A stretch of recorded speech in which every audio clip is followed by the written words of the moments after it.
Hello students, welcome back again on my YouTube channel my exam solution. तो आज की हमारी इस वीडियो में मैं आपके लिए MPS 02 का चैप्टर नंबर 20 लेकर आई हूँ, जो कि है परमाणु प्रसार। तो आपका MPS 02 में जो आपका चैप्टर है परमाणु प्रसार, इसके जो जितने भी टॉपिक्स हैं इंपॉर्टेंट और जितनी भी चीज़ें इसमें शामिल होनी चाहिए परमाणु प्रसार में, जो भी हम जानते हैं परमाणु शक्ति के बारे में, इस चैप्टर में मैंने आपको बता रखा है। तो इसमें हम जानेंगे ये जो पहले सिलेबस है परमाणु प्रसार का, इग्नू मटेरियल से मैंने ये जो है नोट्स तैयार करे हैं। पर ये जो परमाणु प्रसार टॉपिक है, ये इसमें हम सारी संधियाँ जानेंगे परमाणु की। और ये जो है 11th-12th में भी बहुत बार पूछा जाता है परमाणु संधियाँ कौन कौन सी है। बहुत बार हम NPT, सॉल्ट, इन सब के बारे में हम जो है नाम सुनते रहते हैं 12th लेवल पे भी। और अगर आप ग्रेजुएशन में आएंगे या फिर आप पोस्ट ग्रेजुएशन करेंगे तो आपका ये परमाणु प्रसार का जो टॉपिक है हमेशा पूछा जाता है इसके बारे में। तो जानेंगे अब हम परमाणु प्रसार क्या है इसमें। और अगर आप स्पेशली मैंने ये जो है MPS 02 के जो स्टूडेंट्स हैं उनके लिए तैयार किया है ये। तो अगर आप MA के स्टूडेंट्स हैं तो आपके लिए बहुत इंपॉर्टेंट होने वाला है। और अगर आप 12th के स्टूडेंट्स हैं, 11th के या 10th के स्टूडेंट्स हैं, तो उसमें मैं सारी ही परमाणु संधियाँ जो होती है उनके बारे में भी हम बात करने वाले हैं। तो आपके लिए भी चैप्टर जो है काफ़ी इंपॉर्टेंट रहेगा।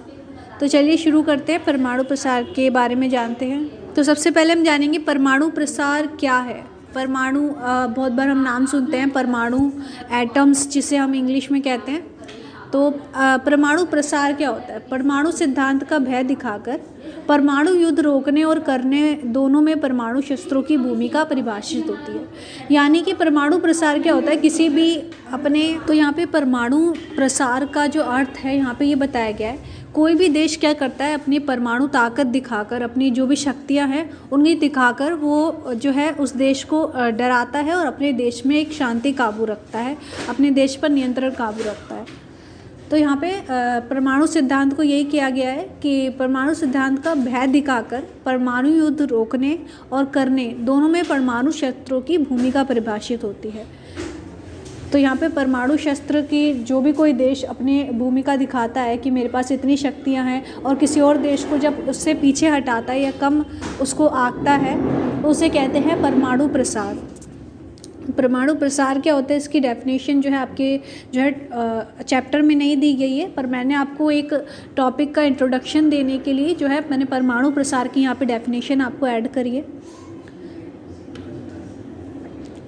तो अब हम टॉपिक शुरू करते हैं अपना जो आपका दिया गया है। इसमें यहाँ पे हम पहले जानेंगे परमाणु अप्रसार के जो नीति है, ये इसका विकास कैसे हुआ, यानी कि परमाणु कैसे लोग जो है इसका जो है उपयोग करने लगे ज़्यादा से ज़्यादा, वो इसके क्या कारण थे और कौन कौन से ऐसे देश थे जिस वजह से वो है परमाणु प्रसार का नीति का विकास हुआ। तो संयुक्त राज्य अमेरिका ने एकाधिकार, ये जो है पहला कारण इसका कह सकते हैं हम, संयुक्त राज्य अमेरिका का एकाधिकार हो गया था। ये सब जो परमाणु अप्रसार नीतियाँ थी ये सब शीत युद्ध के टाइम के बाद शुरू की गई थी। तो अमेरिका जो था उस टाइम पे शीत युद्ध के बाद जो है जब अंत हुआ तो अमेरिका एकलौती ऐसी शक्ति रह गया था, महाशक्ति, जो कि जिसके पास सारे ही परमाणु बम थे। और जो है ये सबसे परमाणु शक्ति की अगर हम बात करें तो अमेरिका उसमें सबसे ऊपर माना जाता है। तो इस वजह से इसका सारे जो है बम वगैरह पे और जितनी भी परमाणु नीतियाँ थी उस पर अमेरिका का एकाधिकार हो गया था। तो यहाँ से जो है परमाणु के जो है नीति का विकास होना शुरू किया, परमाणु लोगों ने यूज़ करना शुरू किया। उसके बाद हमारा शांति के लिए हमने परमाणु का यूज़ किया, यानी कि कोई भी देश, अगर हमारे देश पे कुछ भी खतरा हमें महसूस होता है जब, तो कोई देश अपनी रक्षा के लिए क्या करता है, जो है परमाणु शक्ति का प्रयोग करता है, अपने जो भी अस्त्र होते हैं उनका प्रयोग करता है। तो उसके लिए भी हम जो है शांति के लिए जो है परमाणु का यूज़ करते हैं। UNO द्वारा घोषित किया गया कि परमाणुओं का प्रयोग केवल राजधानी पर आक्रमण की आशंका या फिर किसी उचित कारण के लिए ही अस्त्रों का प्रयोग होगा। यहाँ पे UNO ने जब लोग अपने जो है परमाणु शक्ति का प्रयोग करने लगे तो ये सब इसके जो है मुद्दे काफ़ी बढ़ते जा रहे थे दिन प्रतिदिन, कि जो है लोग जो है अपनी शांति के लिए जो है परमाणुओं का यूज़ कर रहे हैं। तो यूएनएस द्वारा ये घोषित किया गया कि परमाणु का प्रयोग हम केवल 2 स्थिति में करेंगे। एक तो जब हमें अपने देश पर खतरा लगेगा तब हम उसका प्रयोग करेंगे, और दूसरा हम तब करेंगे जब हमें कोई उसका उचित कारण लगेगा, यानी कि कोई देश हमें अगर हम पे चुनौती दे रहा है आक्रमण की या कुछ और जो है हमें देश को खतरा हमें महसूस हो रहा है, तब हम इसका प्रयोग करेंगे, अन्यथा जो है हम इसका प्रयोग नहीं करेंगे। तो इसलिए शांति के लिए जो है परमाणु का यूज़ जो होने लगा था, यूएनओ ने उस पर रोक लगाने की भी कोशिश की थी। फिर उसके बाद आता है सुरक्षा उपाय। सुरक्षा उपाय यानी कि कई ऐसे उपाय भी किए गए थे जिससे परमाणुओं को जो उसके तैनात बढ़ रही थी दिन प्रतिदिन, इसको कैसे कम किया जाए, और इसके लिए काफ़ी संधियाँ भी की गई थी, जैसे कि ATABM एक संधि थी, उसके बारे में मैं आपको आगे बताऊंगी सारी संधियों के बारे में। तो ये जो है सुरक्षा उपाय किए गए थे। यहाँ पे जो है परमाणुओं का उपयोग जब बढ़ता जा रहा था तो उसके लिए सुरक्षा उपाय किए गए थे। और परमाणु प्रसार संधि यानी कि NPT जिसे हम कहते हैं, कई देशों द्वारा हथियारों के विकास को रोकने के लिए इस पर हस्ताक्षर किए गए थे। NPT एक जो है ट्रीटी थी, ये भी एक संधि थी, और इसमें जो है कई देश जो हथियारों का यूज़ कर रहे थे, विकास होता जा रहा था, उसको रोकने के लिए जो है NPT को फिर चलाना पड़ा। इसमें क्या किया गया, सभी देशों को कहा गया कि वो अपने जो भी हथियार वो बना रहे हैं उसके जो है उन पर रोक लगानी होगी, उसको एक सीमित अधिकार तक ही जो है उसको चलाएंगे अपने हथियारों को। तो ये प्रस्ताव जो है, इस प्रस्ताव में सभी देशों ने हस्ताक्षर किए थे, पर भारत ने जो है इसको परमाणु प्रसार को वो मानता है कि ये सिर्फ केवल जैसे कि जो डेवलप्ड कंट्री हैं उन्होंने क्या किया है, अमेरिका वगैरह ने, भारत यहाँ इसमें शामिल नहीं हुआ था परमाणु प्रसार में, और उसने कहा था कि जो विकसित देश हैं, जो जैसे अमेरिका हो गया, इन्होंने पहले ही अपने हथियार बना लिए हैं और उसके बाद वो जो है परमाणु प्रसार की नीति लागू कर रहा है। तो इस वजह से जो है भारत इसका देश इसमें शामिल नहीं हुआ और परमाणु संधि पे उसने हस्ताक्षर नहीं किए थे। तो यहाँ से जो हुआ, परमाणु संधियों का विकास हुआ, उसको रोकने के लिए कुछ उपाय किए गए। अब परमाणु शस्त्र विस्फोट क्या था, ये जो है काफ़ी इंपॉर्टेंस क्वेश्चन है, आपका पूछा जाता है परमाणु शस्त्र विस्फोट के जो क्वेश्चन बनते हैं इस पर। 1963 की आंशिक प्रशिक्षण संधि, इन संधियों के बारे में जो आपको बताया गया है यहाँ पे, ये आपसे पूछी जाती है हमेशा, परमाणु शस्त्र विस्फोट क्या है, उसमें कौन कौन सी संधियाँ आती हैं। तो 1963 की जो है आंशिक प्रशिक्षण संधि थी। इसमें क्या किया गया था, वायुमंडल, जल के नीचे व पर्यावरण में परमाणु प्रशिक्षण को रोकती हैं। ये मतलब कि जो परमाणु 1963 की आंशिक प्रशिक्षण संधि थी, इसके अंतर्गत ये तय किया गया था कि जो है वायुमंडल में और एक जल के नीचे और एक पर्यावरण को दूषित करने के लिए जो है परमाणुओं का उपयोग नहीं किया जाएगा। तो 1974 की एक संधि थी, प्रभात सीमा प्रशिक्षण संधि। ये सोवियत संघ और संयुक्त राज्य के बीच हुई संधि है, जिसमें 150 किलोटन से ऊपर के भूमिगत परमाणु परीक्षण को निषेध करने गए और इसका उपयोग करने पर रोक लगाई गई। जो प्रभात सीमा प्रशिक्षण संधि थी, इसमें आपको ये याद रखना है कि आपको जो है 150 किलोटन से ऊपर के जो भी परमाणु थे उन पे रोक लगाई गई थी यहाँ पे, कि उसका उपयोग कोई भी देश नहीं करेगा। फिर 1976 की शांतिपूर्ण एक परमाणु विस्फोट था। इसमें USSR की विपक्षी संधि थी ये, और जो शांतिपूर्ण प्रयोजनों के लिए की गई थी।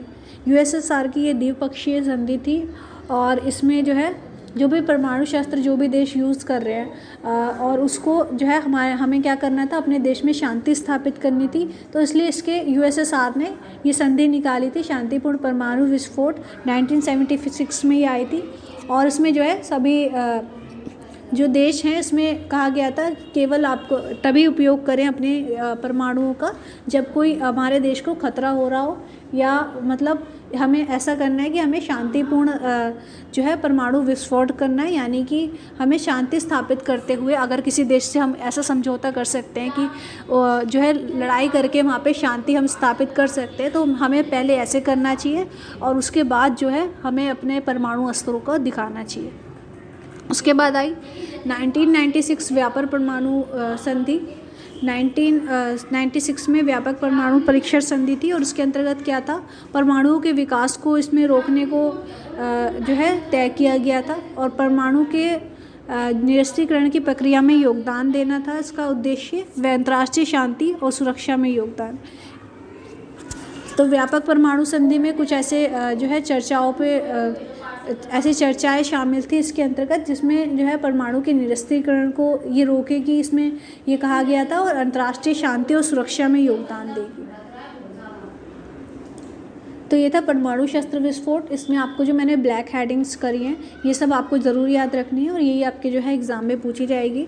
1996 की व्यापक परमाणु परीक्षण संधि, इसके बारे में पूछा जाता है मोस्टली, और 1963 की आंशिक प्रशिक्षण संधि जो है ये भी आपके मोस्ट इम्पॉर्टेंट है। अगर परमाणु शस्त्र विस्फोट पे आपका क्वेश्चन बनता है तो आपको ये चारों ही पॉइंट उसमें लिखने हैं। उसके बाद हम कुछ संधियाँ जानेंगे, जिसके मतलब कुछ ऐसी संधियाँ जिसमें जो है परमाणु अस्त्रों पर रोक लगाया गया। कौन सी थी आखिर वो संधियाँ?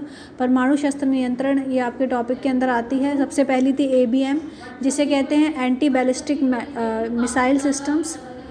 तो संयुक्त राष्ट्र अमेरिका और सोवियत संघ द्वारा 1972 में मॉस्को में हस्ताक्षर किए गए थे।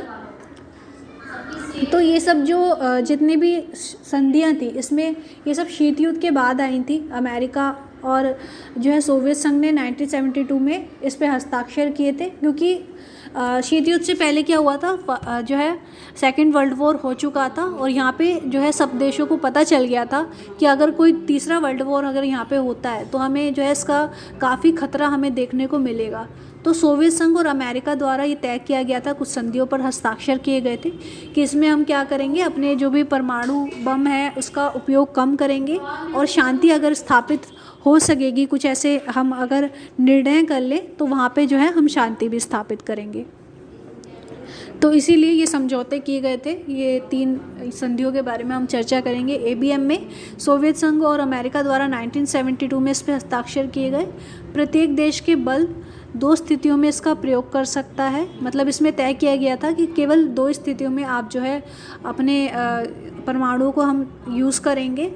एक तो राजधानी की रक्षा में, और IBCM जो है इसमें ICBM जो था अंतर महाद्वीप प्रक्षेपास्त्र इसे कहा जाता है, उसकी रक्षा में ABM को तैनात कर सकते हैं। गैस का प्रयोग राज्य स्तर पर नहीं हो सकता।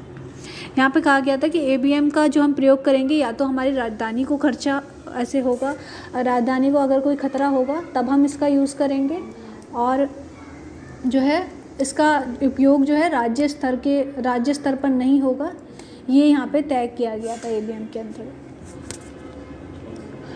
दूसरी संधि थी सामरिक अस्त्र परिसीमन वार्ताएं, सॉल्ट जिसे कहते हैं SALT सॉल्ट। इसके अंदर जो है 2 समझौते किए गए थे।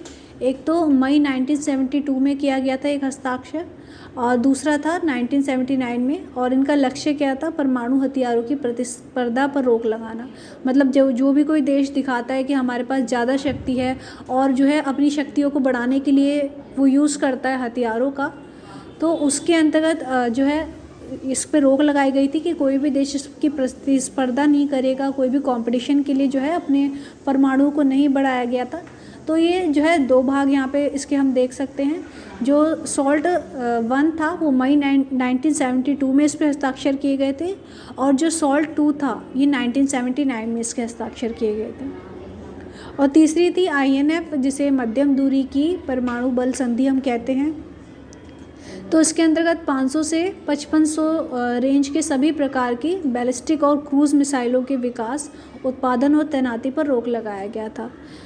यानी कि जो है 500 से और 5500 से अधिक जो रेंज के जो भी क्रूज़ मिसाइलें होंगी उस पर जो है उस उत्पादन नहीं कर सकता कोई भी देश, इस INF में कहा गया था।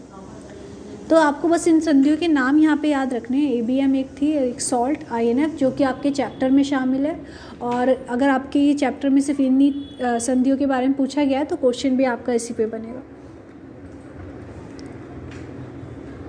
तो यहाँ पे भी जो है आपके चैप्टर में जो भी ऐड था मैंने यहाँ पे सब बता दिया है आपको। इसी तरह जो है आपको अगर आपके क्वेश्चन बनते हैं तो आपको ये सेम जो टॉपिक मैंने इसमें ऐड करे हैं आपको यही टॉपिक्स जो है आप इसके आपके क्वेश्चन बनेंगे। जैसे कि अगर आपसे पूछ लिया जाता है परमाणु अप्रसार नीति का विकास कैसे हुआ, तो सबसे पहले जो है अमेरिका ने, आप बताएंगे कि अमेरिका ने एकाधिकार कर लिया था सारे बमों पर, सारे हथियारों पर जो भी थे।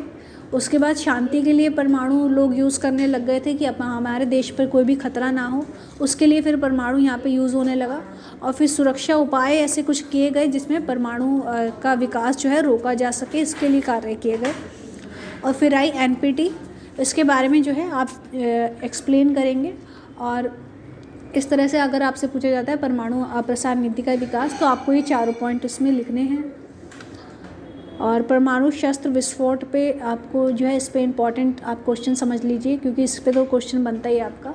परमाणु शस्त्र विस्फोट, तो इसमें क्या क्या 4 संधियों के यहाँ पे नाम बताए मैंने आपको, और थोड़ा थोड़ा आपको उसके बारे में मैंने यहाँ पे बताया, तो ये आपको उसमें ऐड करना है। फिर हमने देखा परमाणु शस्त्र नियंत्रण, जिसमें हम ABM और SALT और INF के बारे में हमने पढ़ा, क्योंकि ये जो है आपसे पूछा जाता है बहुत बार, ABM संधि और SALT और INF, या फिर आपसे पूछ लिया जाएगा कि परमाणु शस्त्र नियंत्रण क्या है और इसमें जो है कौन कौन सी संधियाँ आती हैं। तो आपको ये तीनों ही संधियों के नाम लिख के और इसका कौन से जो है सन में इन पे हस्ताक्षर किए गए थे, ये आपको बताना है।